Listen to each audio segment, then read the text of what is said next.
जय हिंद दोस्तों। कैसे हैं आप सभी। आई होप कि आप सभी बहुत अच्छे होंगे और अपने जीवन में कुछ नया और बेहतर करने का प्रयास ज़रूर कर रहे होंगे। दोस्तों, ये जो हम एनसीईआरटी पढ़ रहे हैं हिस्ट्री ज्योग्राफी की, इसी के साथ हम पॉलिटी की एनसीईआरटी भी जल्द ही शुरू करेंगे। और अब इसका जो चैप्टर हम पढ़ने वाले हैं 9th, ये 6th क्लास की एनसीईआरटी का, ये आपकी ख़त्म ही होने वाली है। फिर हम 7th क्लास की एनसीईआरटी को स्टार्ट कर देंगे। इसी तरह धीरे धीरे करके हम सारी एनसीईआरटीज़ को कवर करेंगे। और देखिए, इस क्लास में अगर आपको कोई भी डाउट होता है, कुछ भी पूछना हो, तो आप कमेंट बॉक्स में पूछ सकते हैं। तो आज चैप्टर नंबर 9 हम शुरू करने वाले हैं, जिसका नाम है नए साम्राज्य और राज्य। तो यहाँ पर हम देखेंगे कि अरविंद राजा बना, किस तरह से इस कहानी की शुरुआत होती है इस चैप्टर की कहानी के साथ। तो अरविंद अपने स्कूल में खेले जाने वाले नाटक में राजा की भूमिका अदा करने के लिए चुना गया। उसने सोचा था कि शाही वेशभूषा में मूंछों पर ताव देते हुए रूपहले कागज में लिपटी तलवार को शान से पकड़कर चहलकदमी करेगा। ज़रा सोचो, उसे कितनी हैरानी हुई होगी कि जब उसे बताया गया कि उसे बैठकर वीणा भी बजानी होगी और कविता का पाठ भी करना होगा।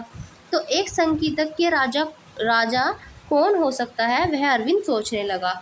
अब देखिए, ज़्यादातर जब भी हम राजा की बात करते हैं तो हमारे दिमाग में ये इमेज सेट रहती है जो इसमें बताई गई है कि राजा जो होगा वो अच्छे शाही कपड़े पहने होगा, उसके हाथ में तलवार होगी, बड़ी बड़ी मूछें होंगी जिनको ताव दे रहा होगा। इस तरह की जो इमेज है वो हमारे दिमाग में राजा को लेकर सेट रहती है। जबकि कुछ राजा हो सकता है कि वो वीणा बजाने पसंद करते हो, कविताएं लिखने पसंद करते हो, नृत्य करना पसंद करते हो। तो इस तरह से भी हो सकते हैं राजा। तो यहाँ पर यही बताने का प्रयास किया गया है। अब आगे हम पढ़ेंगे क्या बताती हैं प्रशस्तियाँ। सबसे पहले तो प्रशस्ति की बात करेंगे कि प्रशस्तियाँ क्या होती हैं। तो राजा की प्रशंसा में जो लिखी जाती हैं वो कहलाती हैं प्रशस्तियाँ। तो राजा की प्रशंसा में लिखे गए लेख ही प्रशस्तियाँ कहलाती हैं। तो यहाँ पर अब हम बात करेंगे, दरअसल जो अरविंद है वो गुप्त वंश के प्रसिद्ध राजा समुद्रगुप्त की भूमिका अदा करने जा रहा था। समुद्रगुप्त के बारे में हमें इलाहाबाद में जो अशोक स्तंभ है उस पर खुदे एक लंबे अभिलेख से पता चलता है। इसकी रचना समुद्रगुप्त के दरबार में कवि व मंत्री रहे हरिशेन के द्वारा एक काव्य के रूप में की गई है। इसकी तो समुद्रगुप्त की कि समुद्रगुप्त जो है वो वीणा बजाया करते थे। तो इसकी जानकारी हमें यहाँ से मिलती है हरिशेन के द्वारा। यह एक विशेष किस्म का अभिलेख है जिसे प्रशस्ति कहा जाता है। यह एक संस्कृत का शब्द है जिसका अर्थ होता है प्रशस्ति, मतलब प्रशंसा। तो प्रशस्ति लिखने का जो प्रचलन है वो पहले भी था, जैसा कि हमने चैप्टर 8 में पढ़ा था गौतमीपुत्र शतकर्णी की प्रशस्ति के बारे में। परंतु गुप्त काल में जो इनका महत्व है वो और भी ज़्यादा बढ़ गया प्रशस्तियों का, और प्रशस्तियाँ और भी ज़्यादा लिखी जाने लगी। तो राजा की प्रशंसा में जो लिखे जाते थे लेख वही प्रशस्तियाँ कहलाते थे। अब हम देखेंगे समुद्रगुप्त की प्रशस्ति। तो समुद्रगुप्त की प्रशस्ति हमें क्या बताती हैं। तो कवि ने इसमें राजा की एक योद्धा, युद्धों को जीतने वाला राजा, विद्वान तथा एक उत्कृष्ट कवि के रूप में भरपूर प्रशंसा की है। इसने बताया कि जो राजा है वो एक योद्धा है, युद्धों को जीतने वाला है, विद्वान है, स्कॉलर है, एक कवि के रूप में भी उनकी बहुत ज़्यादा प्रशंसा की है। तथा यहाँ तक कि उसने राजा को ईश्वर के बराबर भी बताया है। प्रशस्तियों में लंबे लंबे वाक्य दिए गए हैं, यहाँ वैसे ही एक वाक्य का अंश दिया गया है। तो अब हम देखेंगे किस तरह की प्रशस्तियाँ होती हैं। तो यहाँ पर इसका एक अंश दिया गया है। तो यह योद्धा समुद्रगुप्त, तो देखेंगे इनके बारे में, इनकी प्रशंसा में क्या लिखा गया है। तो इन्होंने कहा है कि जिनका शरीर युद्ध मैदान में कुठारों, कुल्हाड़ियों, तीरों, भालों, बर्छों, तलवारों, लोहे की गदाओं, नुकीले तीरों तथा अन्य सैकड़ों हथियारों से लगे घावों के दाग से भरे होने के कारण अत्यंत सुंदर दिखता है। अब देखिए यहाँ पर किस तरह से प्रशंसा की गई है राजा की। इतनी सारी चीज़ें एक ही राजा को लग गई, कुठारें भी लग गई, कुल्हाड़ियाँ भी लग गई, तीर, भाले, बर्छे सब कुछ लगा दे इन्होंने एक कोई। तो यहाँ पर ये क्या है, ये इसकी प्रशंसा में लिखा गया है ये लेख। अब देखेंगे यहाँ पर हमने ये मोहरें देखी थी पहले भी। इसी के साथ अगर हम इसको गौर से देखेंगे यहाँ पर प्रश्न नंबर 89 पे, तो यहाँ पर हम पाएंगे कि एक क्षेत्र को हरे रंग से रंगा गया है। तुम्हें पूर्वी समुद्र तट के साथ साथ एक क्रम में लाल बिंदु दिखेंगे, उस तरह के बैंगनी। चलो ये हम आगे देखेंगे क्या दिखाया गया है। अभी यहाँ से पढ़ते हैं। यह मानचित्र इस प्रशस्ति में प्राप्त जानकारियों के आधार पर बनाया गया है। हरिशेन जो है ये 4 विभिन्न प्रकार के राजाओं और उनके प्रति समुद्रगुप्त की नीतियों का वर्णन करते हैं। तो अब हम देखते हैं कौन कौन से राजा और कौन कौन सी उनकी नीतियाँ क्या यहाँ पर कहा गया है। तो पहला है, मानचित्र में हरे रंग का क्षेत्र जो है वो आर्यव्रत के उन 9 शासकों का है जिन्हें समुद्रगुप्त ने हराकर उनके राज्यों को अपने साम्राज्य में मिला लिया। तो यहाँ पर समुद्रगुप्त के बारे में बताया गया है कि आर्यव्रत के 9 शासकों को एक साथ उन्होंने हराकर क्या किया, समुद्रगुप्त ने उनके राज्यों को अपने साम्राज्य में शामिल कर लिया। तो यहाँ पर ये किसकी प्रशंसा में की जा रही है बातें, समुद्रगुप्त की। फिर इसमें बताया गया है, इसके बाद दक्षिणापथ के 12 शासक आते हैं और इनमें से कुछ की राजधानियों को दिखाने के लिए मानचित्र पर लाल बिंदु देखेंगे हम। इन सब ने हार जाने पर समुद्रगुप्त के सामने समर्पण कर दिया और समुद्रगुप्त ने उन्हें फिर से शासन करने की अनुमति दे दी। यानी कि दक्षिणापथ, दक्षिण के साइड के जो राजा थे 12 शासक, उन सबको भी इन्होंने परास्त कर दिया, या उन्होंने खुद ही यहाँ कहा गया है कि समुद्रगुप्त के सामने उन्होंने खुद ही आत्मसमर्पण कर दिया और इस पर समुद्रगुप्त ने फिर से उन्हें जो शासन करने की अनुमति दे देता है। कौन, तो समुद्रगुप्त।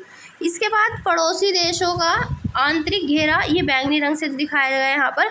इसमें असम, तटीय बंगाल, नेपाल तथा उत्तर पश्चिम के कई गण संघ आते हैं। ये समुद्रगुप्त के लिए उपहार, यानी कि समुद्रगुप्त के लिए क्या लाते थे, जो आसपास के जो गण थे, संघ थे, उसमें जो रहते थे लोग, जो राजा थे, वो समुद्रगुप्त के लिए उपहार लाते थे और उनकी आज्ञाओं का पालन करते थे तथा उनके दरबार में उपस्थित भी हुआ करते थे, ऐसा कहा जाता है। इसके बाद आते हैं बाह्य इलाके। तो बाह्य इलाके के शासक, इसमें नीले रंग से दिखाए गए हैं, वो बाह्य इलाके के शासकों को दर्शाता है। संभवतः कुषाण तथा शक वंश के थे जो लोग बाह्य इलाके के बताए जा रहे हैं, वो संभवतः कुषाण या फिर शासक रहे होंगे शक वंश के। इसमें श्रीलंका के शासक भी थे। इन्होंने समुद्रगुप्त की अधीनता स्वीकार की और अपनी पुत्रियों का विवाह उससे किया, ऐसा इसमें कहा गया है। यहाँ पर अगर हम देखेंगे तो ये वीणा बजाने वाला जो राजा दिखाए गए हैं समुद्रगुप्त, तो यहाँ पर आप देखो, इसमें इस चित्र में यहाँ पर आपको दिखाया गया है, ये देखिए चित्र, ये चित्र देखिए। तो इन चित्रों में आपको दिखाया गया है कि वीणा बजाने वाला जो राजा है वो समुद्रगुप्त के कुछ अन्य गुणों को सिक्कों पर दिखाया गया है इससे भी अलग, जैसे कि सिक्के में उन्हें वीणा बजाते हुए दिखाया गया है। अब देखेंगे मैप, यहाँ पर दिखाए गए हैं कौन कौन से एरियाज़ क्या क्या। तो देखिए यहाँ पर जो इस मैप में दिखाया गया है, तो ये भारत का मैप है उस टाइम का। तो यहाँ पर जो दिखाए गए हैं ब्लैक जो डॉट वाले हैं, जिनमें ब्लैक डॉट हो रखा है, ये क्या है, तो ये ब्लैक डॉटेड रिप्रेजेंट कर रहे हैं किसको, तो ये नगरों को बता रहे हैं कि कौन कौन से नगर थे। भरूच था, ऐहोल था, अजंता, वल्लभी, प्रयाग, मथुरा, थानेसर, फिर कन्नौज यहाँ पर दिखाई देगा, पाटलिपुत्र, नालंदा, इधर पल्लवपुरम, कांचीपुरम, अरिकामेडू, चोल, तो ये सारे पांड्य यहाँ पर, ये चेर हो गए। तो यहाँ पर ये दिखाए गए हैं नगर, और ये जितने भी रेड वाले दिखाए गए हैं, रेड मार्ग, ये गुप्त वंश के द्वारा जीते गए यहाँ पर नगर आपको दिखाई देंगे। और ये जो पिंक कलर में आपको दिखाए गए हैं, पिंक कलर, तो यहाँ पर ये दिखाए गए हैं आंतरिक राज्य। ये जो यहाँ पर पिंक कलर में आया है, जितने भी ये आंतरिक राज्य हुआ करते थे, इनके अंदर आते थे जो, और बाहरी राज्य जो है ये हुआ करते थे बाहरी राज्य, जो इस कलर में लाइट ब्लू कलर में, स्काई ब्लू कलर में लाइट में दिखाए गए हैं। इसी के साथ ही ग्रीन कलर में जो आपको दिखाया गया है आर्यव्रत वाला क्षेत्र है, ये वाला जो यहाँ पर दिखाया गया है। तो समझ में आई है कौन कौन सी चीज़ें। तो हमने अब मैप भी देख लिया, आगे बढ़ते हैं। अब बात करेंगे सबसे पहले हम विक्रम संवत की। विक्रम संवत क्या है, तो 58 ईसा पूर्व में प्रारंभ होने वाले विक्रम संवत को, तो कब स्टार्ट हुआ था, ये 58 BC में ये स्टार्ट हुआ था। होने वाले विक्रम संवत को परंपरागत रूप से गुप्त राजा चंद्रगुप्त द्वितीय के नाम से जोड़ा जाता है और ऐसा कहा जाता है कि उन्होंने शकों पर विजय के प्रतीक के रूप में इस संवत की स्थापना की थी तथा विक्रमादित्य की उपाधि इन्होंने धारण की थी। तो इसको चलाने का श्रेय जाता है चंद्रगुप्त द्वितीय को, जो कि गुप्त वंश से संबंधित है। ठीक है, अब बात करेंगे वंशावलियों की। तो वंशावलियों के बारे में हम पढ़ेंगे।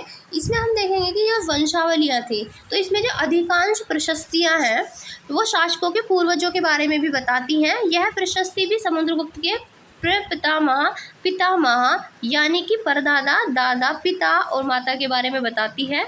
उनकी माँ कुमार देवी, समुद्रगुप्त की माँ का नाम, लिच्छवी गण की थी और पिता जो थे चंद्रगुप्त, वो गुप्त वंश के पहले शासक थे जिन्होंने महाराजा धीराज जैसी बड़ी उपाधि को धारण किया। समुद्रगुप्त ने भी ये उपाधि धारण की और उनके दादा और परदादा का महाराजा के रूप में ही उल्लेख हुआ है। तो उनके महाराजा जो उनके दादा थे, उनके परदादा थे, उनका जो उल्लेख है वो महाराजा के रूप में हुआ है। और इनके पापा ने, समुद्रगुप्त ने और इसके पापा ने, इन दोनों ने ली थी महाराजाधिराज की उपाधि। इससे यह आभास मिलता है कि धीरे धीरे इस वंश का जो महत्व है वो बढ़ता चला गया, तभी उन्होंने ऐसी उपाधियाँ ले पाए वो लोग। तो इन उपाधियों के महत्व के हिसाब से सजाओगे तो पहले महाराज आएगा, ये महाराजा धीराज, तो पहले महाराज फिर महाराजा धीराज आएगा। तो समुद्रगुप्त के बारे में हमें उनके बाद के शासकों जैसे कि उनके बेटे चंद्रगुप्त द्वितीय की वंशावली से भी जानकारी मिलती है। उनके बारे में अभिलेखों तथा सिक्कों से पता चलता है। उन्होंने पश्चिम भारत में सैन्य अभियान में अंतिम शासक को परास्त किया और बाद में ऐसा विश्वास किया जाने लगा कि उनका दरबार विद्वानों से भरा था, और इनमें से कुछ के बारे में हम चैप्टर नंबर 10 में भी पढ़ेंगे। अब बात करेंगे हर्षवर्धन तथा हर्षचरित की। तो जिस तरह गुप्त वंश के शासकों के बारे में अभिलेखों और सिक्कों से पता चलता है, उसी तरह से कुछ और अन्य शासकों के बारे में उनकी जीवनी से पता चलता है। ऐसे ही एक राजा हैं जिनका नाम है हर्षवर्धन, जिन्होंने करीब 1400 वर्ष पहले शासन किया। उनके दरबारी कवि हुआ करते थे बाणभट्ट। तो ये क्वेश्चन बहुत बार पूछा जाता है कि हर्ष के जो दरबार में थे दरबारी कवि उनके वो कौन थे, तो बाणभट्ट हुआ करते थे। तो बाणभट्ट ने संस्कृत में उनकी जीवनी हर्षचरित लिखी। इसमें हर्षवर्धन की वंशावली देते हुए उनके राजा बनने तक का वर्णन किया गया है। चीनी तीर्थयात्री जिनका नाम था श्वेन तसांग, ये भी आपसे पूछा जाता है पेपर में, जिनके बारे में चैप्टर 8 में भी हमने जाना था। तो ये काफ़ी समय के लिए हर्ष के दरबार में रहे। कौन? श्वेन तसांग। और उन्होंने वहाँ जो कुछ देखा उसका डिटेल में वर्णन भी दिया है श्वेन तसांग ने। हर्ष की आगे बात की जाए तो हर्ष अपने पिता के सबसे बड़े बेटे नहीं थे, पर अपने पिता और बड़े भाई की मृत्यु हो जाने पर थानेसर के राजा बने, और उनके जो बहनोई थे वो कन्नौज के राजा थे। जब बंगाल के शासक ने उन्हें मार डाला, यानी कि जब बंगाल का शासक इनके जीजा को मार देता है, तो हर्ष ने कन्नौज को भी अपने अधिकार में ले लिया और बंगाल पर आक्रमण कर दिया। फिर मगध जो है वो संभवतः बंगाल को भी जीतकर, उन्हें पूर्व में जितनी सफलता मिली थी, तो मगध और बंगाल को जीतकर पूर्व में उनको जितनी भी सफलता मिली थी उतनी सफलता अन्य जगहों पर नहीं मिली। और जब उन्होंने नर्मदा नदी को पार कर दक्कन की ओर आगे बढ़ने की कोशिश की, तो तब चालुक्य नरेश पुलकेशिन द्वितीय ने उन्हें रोक दिया। तो हर्ष को रोकने वाले दक्षिण की साइड जब वो जा रहे थे, दक्कन की ओर बढ़ रहे थे, तो वहाँ पर जो चालुक्य नरेश थे जिनका नाम था पुलकेशिन द्वितीय, तो पुलकेशिन द्वितीय ने इन्हें रोक दिया यहाँ पर, किसको? हर्षवर्धन को। तो अब हम बात करेंगे पल्लव, चालुक्य और पुलकेशिन द्वितीय की प्रशस्तियों के बारे में। इस काल में पल्लव और चालुक्य ये दक्षिण भारत के सबसे महत्वपूर्ण राजवंश थे। तो पल्लव और दूसरे चालुक्य। पल्लवों की जो राजधानी थी वो हुआ करती थी कांचीपुरम के आसपास के क्षेत्रों से लेकर कावेरी नदी के डेल्टा तक फैला था। तो ये कहाँ तक फैला था? कांचीपुरम के आसपास के क्षेत्रों से लेकर कावेरी नदी के डेल्टा तक फैला था। जबकि चालुक्यों का राज्य जो था वो कृष्णा और तुंगभद्रा नदियों के बीच स्थित था। तो चालुक्यों का कृष्णा और तुंगभद्रा के नदी के जो बीच का क्षेत्र था वहाँ तक चालुक्यों का पूरा राज्य फैला हुआ था। चालुक्यों की राजधानी ऐहोल हुआ करती थी। चालुक्यों की राजधानी ऐहोल थी, जो कि एक प्रमुख व्यापारिक केंद्र हुआ करता था। धीरे धीरे यह एक धार्मिक केंद्र भी बन गया, जहाँ कई मंदिर थे। कहाँ पर? तो चालुक्यों की राजधानी ऐहोल के अंदर। पल्लव तथा चालुक्य एक दूसरे की सीमाओं का अतिक्रमण करते थे, मतलब एक दूसरे की सीमाओं को अतिक्रमण करते रहते थे, और मुख्य रूप से राजधानियों को निशाना बनाया जाता था जो समृद्ध शहर थे। पुलकेशिन द्वितीय सबसे प्रसिद्ध चालुक्य राजा थे। तो इन राजाओं में, चालुक्यों में जो राजा हुए उनमें सबसे फेमस थे पुलकेशिन द्वितीय। उनके बारे में हम उनके दरबारी कवि जिनका नाम है रवि कीर्ति के द्वारा प्रशस्ति से पता चलता है। इसमें उनके पूर्वजों, खासतौर से पिछली 4 पीढ़ियों के बारे में बताया गया है, और पुलकेशिन द्वितीय को अपने चाचा से राज्य मिला था, इसमें ये भी बताया गया है। तो पुलकेशिन द्वितीय चालुक्य वंश के सबसे महत्वपूर्ण राजा के रूप में हमने देखे। अब इनके जो कवि हैं कवि रवि कीर्ति, उनके अनुसार उन्होंने पूर्व तथा पश्चिम दोनों समुद्र तटीय इलाकों में अपने अभियान चलाए। इसके अतिरिक्त उन्होंने हर्ष को भी आगे बढ़ने से रोका। हर्ष का अर्थ होता है आनंद, और कवि का कहना है कि इस पराजय के बाद अब हर्ष का हर्ष नहीं रहा। पुलकेशिन द्वितीय ने पल्लव के राजा के ऊपर भी आक्रमण किया, और जिसे कांचीपुरम की दीवार के पीछे शरण लेनी पड़ी थी। तो किसको? पल्लव के राजा को। पर चालुक्यों की विजय जो थी वो अल्पकालीन थी, यानी कि थोड़े ही समय के लिए थी। लड़ाई से दोनों वंश दुर्बल यानी कि कमजोर होते गए, और पल्लवों और चालुक्यों को अंततः राष्ट्रकूट तथा चोलों ने समाप्त कर दिया। तो इसके बारे में हम अगले जब नेक्स्ट ईयर का यानी कि क्लास 7 की एनसीईआरटी पढ़ेंगे उसमें हम देखेंगे। तो यहाँ पर राष्ट्रकूट और चोल वंश जो है इन्होंने यहाँ पर पल्लव और चालुक्यों का अंत कर दिया, समाप्त कर दिया उनको। अब देखेंगे इन राज्यों का प्रशासन जो है वो किस तरह से चलता था। तो पहले के राजाओं की तरह इन राजाओं के लिए जो भूमि है वो कर सबसे महत्वपूर्ण होता था, यानी कि जो भूमि पर टैक्स लगता था, भूमि कर, वो सबसे ज़्यादा महत्वपूर्ण होता था इनके लिए। प्रशासन की जो प्राथमिक इकाई थी वो गांव ही हुआ करते थे, लेकिन धीरे धीरे कई नए बदलाव आए। राजाओं ने आर्थिक, सामाजिक, राजनीतिक या फिर सैन्य शक्ति रखने वाले लोगों का समर्थन जुटाने के लिए कई कदम उठाए। उदाहरण के तौर पर देखेंगे कि राजाओं ने आर्थिक, सामाजिक, राजनीतिक, सैन्य शक्ति रखने वाले जो लोग थे उनका समर्थन जुटाने के लिए कौन कौन से कदम उठाए। तो सबसे पहले यहाँ पर दिया है, इन्होंने थोड़ा जूम कर लेते हैं, हाँ, तो यहाँ पर इन्होंने कहा है कि कुछ जो महत्वपूर्ण प्रशासकीय पद आनुवांशिक बन गए, यानी कि कुछ ऐसे प्रशासकीय पद थे जो आनुवांशिक बन गए, अर्थात अपने जो बेटे हैं पिता का पद पाते थे, यानी कि जो बेटे हुआ करते थे वो अपने पिता का पद पाते थे। जैसा कि कवि हरिसेन अपने पिता की तरह महादंड नायक अर्थात मुख्य न्यायाधिकारी थे, यानी कि जो उनके पापा का पद हुआ करता था वही फिर उसके बेटे को मिल जाया करता था। तो कभी कभी ऐसा होता था कि एक ही व्यक्ति कई पदों पर कार्य करता था, जैसे कि हरिसेन एक महादंड नायक होने के साथ साथ कुमारादित्य अर्थात एक महत्वपूर्ण मंत्री तथा एक संधि विग्रहिक अर्थात युद्ध और शांति के विषयों को भी का भी मंत्री था। और आज के टाइम में भी अगर आप देखेंगे तो आज के टाइम में भी तो मंत्री ऐसे होते हैं जिनके पास हम दो मंत्रालय, तीन मंत्रालय भी देखते हैं, और कुछ मंत्री ऐसे होते हैं जिनके पास एक ही मंत्रालय होता है। तो इस तरह से पहले भी व्यवस्था हुआ करती थी।